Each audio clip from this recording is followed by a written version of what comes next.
Houston Texans ownership sort of set the tone for 2025, talked about the stadium situation, investing in players, and much more at the conclusion of the NFL owners' meetings. I'm still in Florida. I'm in Fort Lauderdale now, but man, I wish I was still in West Palm Beach hanging out, Casa Grandview. That's where I wish I was broadcasting from.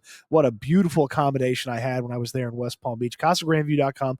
All the information in the description down below. Really appreciate them taking care of me when I was there. They're going to take care of you when you go there this summer and you visit West Palm Beach for a little summer vacation, or you meet some friends down there. 1 to 3 bedrooms. It's vacation rentals out there at Casa Grandview. And next year, when you go to spring training to watch the Houston Astros, you're going to want to stay at Casa Grandview. Check them out in the description down below. But I was there in West Palm Beach for the owners' meetings, and at the conclusion of the owners' meetings, after all the owners talked about the tush push and changing rules and all that kind of stuff, met with Cal McNair and Hannah McNair, and they talked about where they are as an organization and how they felt about the organization at the conclusion of this year's playoff loss versus a year ago's playoff loss. This year compared to the year before coming off the playoff loss, we felt we were a little bit a ways.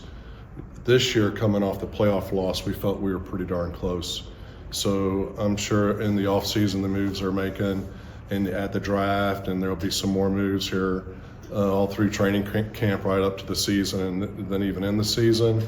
I think we're looking to take another step and excited to see what happens. Now, that mindset is an important one to have, and to have a clear understanding of that mindset, because you don't want to just sit there and say, hey, whatever we have, let's run it back. It's good enough. And that's kind of what the Texans did to an extent. You know, they made a couple of additions on offense. That's kind of what they did on offense from the end of the Ravens game into the next season. And they clearly made some changes on offense this past year when they fired Bobby Slowick. They went out there and got Nick Caley. They changed some of the other coaches on the coaching staff. They're going to have to continue to invest in this offense and change some things up as well. But I tend to agree that a year ago versus now, you feel a little bit better about the standing of the Houston Texans within the AFC.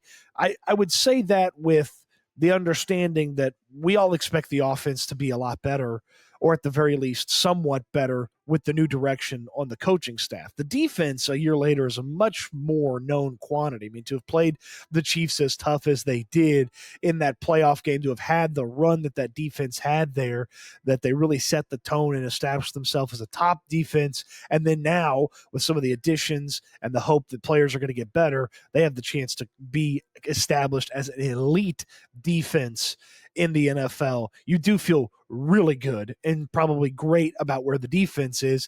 And then the hope is still there for the offense. I mean, the last season did not make the offense hopeless. You didn't feel like CJ Stroud was the wrong guy. In fact, you found out, you probably felt along the lines like most of us, that he had the wrong guys around him. Offensive lineman, offensive coordinator, and obviously the Texans have made some of those changes. In addition to the way that they feel at the end of the run of the season, when after that playoff loss, Cal McNair and Hannah McNair clearly felt like there was a little bit more potential to the season. Listen to Hannah McNair talk about what she thought they could have accomplished last year. I really thought we were going to go all the way this year, and I felt it in every part of me, and you could feel it from the team. They believed it as well, and the belief was throughout the organization. So when we lost in Kansas City, that hurt. That hurt a lot because we were right there, and I really thought we were going. Mm-hmm. It was just a belief throughout the whole organization. Belief, and then, we had some key injuries down the stretch there, especially our wide receiver room, that caused a little bit of a blip, but we had a really strong running game, really good wide receiver room, quarterback playing at a high level, defense playing outstanding. And so with the offense clicking and the defense going, we felt we really had a shot. So we're looking forward to this season and see what happens. They felt like last year's team had championship potential, and at the very least go where no Texans team has gone before. Why wouldn't they feel the exact same way, and maybe even better, heading into 2025. The defense is still going to be really, really good. And the hope is, and I'm sure the bill of goods that they have been sold on the changes on offense, is that the offense is going to be so much better. And so I do feel like that's the expectation for this Texans team. Go where they've never gone before and win a championship. And that's a fine expectation to have. Every team should have that level of expectation to achieve the ultimate goal. But I do wonder if that ever gets communicated from the top throughout the rest of the organization. Like, hey, we really expect you to win a championship this year. And the Texans should be trying to execute in that championship window with the players that they have and the variety of young players that they have. I mean, think about how many key players on this roster are young players. Obviously, CJ Stroud and Will Anderson, but Nico Collins is still very young. Kamari Lassiter, Kalen Bullock. Like, you have a variety of young players on this team,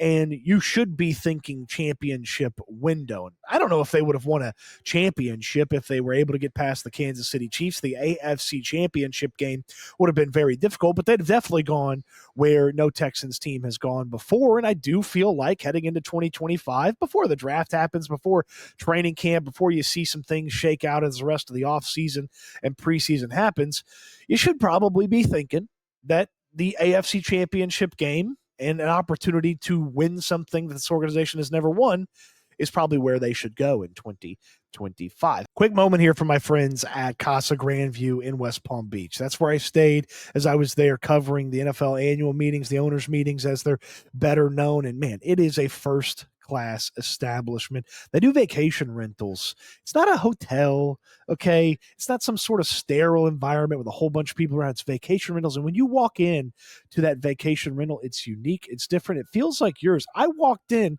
it felt like I'd had this vacation rental for like 20 years hanging out in West Palm Beach. It felt like a home away from home. And that's what Casa Grandview does for you. They've got 1 to 3 bedroom situations. So if you want to invite some friends, have them meet you down here in West Palm Beach, or you're putting a big crew together for Astros Spring Training next year, Casa Grandview is the place to do it. Miss Cheryl and her husband run it, operate it, do all the renovations, everything like that. She is a sweetheart. She'd love to hear from you as you book your vacation, your spring training next year to go watch the Stros here in West Palm Beach in Florida. Man, it is a great spot. The bed was so comfortable. The AC was nice and cold. They got the pool. They got all the amenities you would need to have a great vacation there. Most of all, it was quiet. Man, I got great sleep. Once I finally got used to the silence, I got great sleep. It's in a quiet part of West Palm, but it's still near great restaurants, great shopping, and the water. Don't miss out with my friends at Casa Grandview. Book it for this summer today. How do they get there? Well, they're going to have to rely on some really good football players. And a couple of those players have found themselves with contract extensions, back-to-back seasons, big investments in young players on this team. Nico Collins last year, Derek Stingley this year. Cal McNairs explains, hey, when these guys play like that, no problem investing in those type of players. I mean, they're setting the standard. I mean, they have come in and set the bar at a very high level, and they're great teammates and great leaders, and we're really happy to embrace that and continue, because they're young players, but to continue to see them evolve and mature. We're really looking forward to see what's where that chapter is going to lead, but really excited for them in their leadership and their ability on the field. The relentless mindset is so key, and it's all over our building right now, and it's really a lot of fun. And Nick keeps drafting really well. I hope we can pay all of them, right? Yeah, it's a great problem. It's a great problem to have that, we can't keep everyone, but that speaks to Nick and D'Amico and getting the right guys in the building.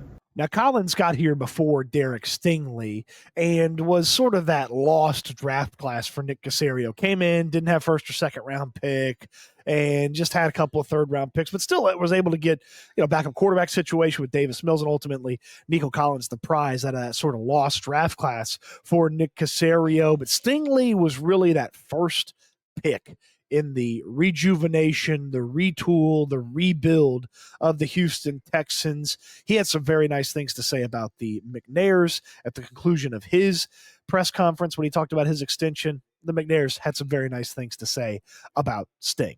That's been extremely exciting and gratifying to see how he has come along and played into the type of player that Nick saw when he was drafting him out of LSU. So he missed some time there at LSU, and so it was a bit of an unknown. But Nick really believed in him. The scouts believed in him.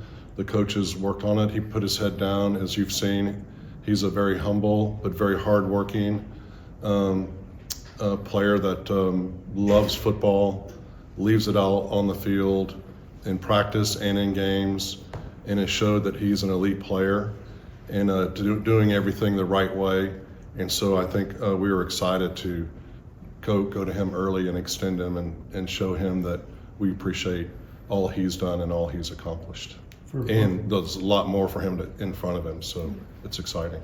So high expectations for the upcoming season, and most of what we talked about is about 2025. But the big picture, questions about that stadium situation. The Texans releasing a letter to season ticket holders talking about their commitment to exploring all the options for the stadium and the stadium situation, as well as what they need to accomplish with the stadium and commitment to renovations and so on. The conversations and the work to figure out what to do with the stadium, well, it's already underway. It's a complicated issue and one we're excited to roll up our sleeves and continue to work on. We've been working on it for a couple years already, and we're committed to continue to work on it with our rodeo partner, the Harris County partner. The city may be involved in it, and so to get all the parties in, come up with a great solution where it's a win-win for all of us is really our goal.